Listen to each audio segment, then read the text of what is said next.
Starting microneedling next week. Should I incorporate a facial in between treatments? I'm thinking HydraFacial. Microneedling with PRP. What facials should I incorporate in between treatments? Thank you for your question. You submitted your question without a photo, but you stated in your question that you're going to undergo microneedling and PRP, and you're asking is it okay to do other procedures like HydraFacial in between these treatments. Well, I can certainly share with you my guidance to my patients in assessing what their needs are and where these modalities have a role and how they can be complementary to achieve the desired outcome. A little bit of background: I'm a board-certified cosmetic surgeon, fellowship-trained oculofacial, plastic and reconstructive surgeon. I've been in practice in Manhattan and Long Island for over 20 years. The concepts of microneedling and PRP and HydraFacial are essentially commonplace in our practice as we help a lot of our patients improve their skin. But again, as I mentioned earlier, it's important to define the solution and strategy of implementing those solutions based on the problem. So when you ask about microneedling and about PRP, well, there are ways to do these procedures depending on what the underlying issue is. We could be doing these procedures to help sun-damaged skin, to help fine lines and wrinkles, to help acne scars. With each of those different problems comes a different type of approach with microneedling. Microneedling can be set to be very superficial, to go into a medium depth or fairly deep into the skin, depending on what you want to achieve. The concept of microneedling is essentially something called to induce, or it's called collagen induction therapy. What we're doing is with microneedling is creating selective little entry points in the skin, and the body generates a healing response that can stimulate and improve the quality of the skin and essentially tighten the skin as well.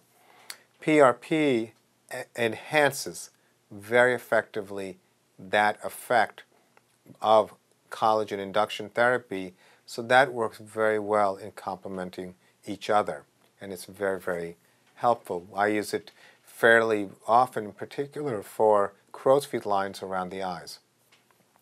Now, when it comes to HydraFacial, HydraFacial has essentially in our practice displaced what we used to do with microdermabrasion.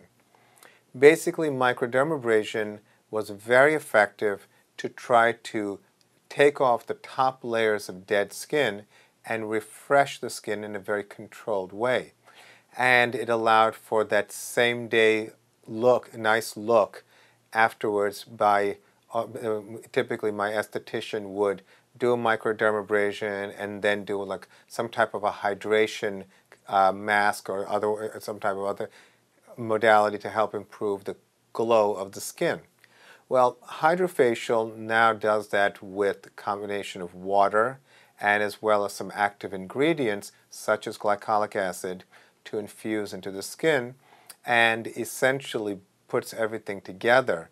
And I feel like the water is a little bit more gentle and at the same time effective when it comes to exfoliation of the top layer of skin. Now, when we are dealing with issues such as fine lines as well as superficial discolorations, as well as in patients who have darker skin types, I find that HydraFacial with glycolic acid is very effective. Now, one temptation is to be aggressive, and that's when people get into a little bit of trouble. Essentially, you don't want to put these procedures together too close, and you want to allow a certain amount of healing to occur after the microneedling before you do HydraFacial. A lot of times what I'll do is I will alternate the procedure on a monthly basis. So 1 month they'll do microneedling with PRP, the next month they'll do HydraFacial, the month after that they'll do microneedling. It's all about customization. So to answer your question, it is, yes, possible to do HydraFacial in between, but you have to have a clear understanding of what the problem is, what the strategy is, and what expected outcome you would anticipate. And once you have that under control, all of these procedures can be minimally aggressive to highly aggressive. And it depends on what the underlying issue is and how to strategize to maximize the body's response. You know, it's like working out in the gym. You want to train, but you don't want to overtrain. If you overtrain, you end up losing ground. Same thing with skin. You overtreat, you can actually lose ground.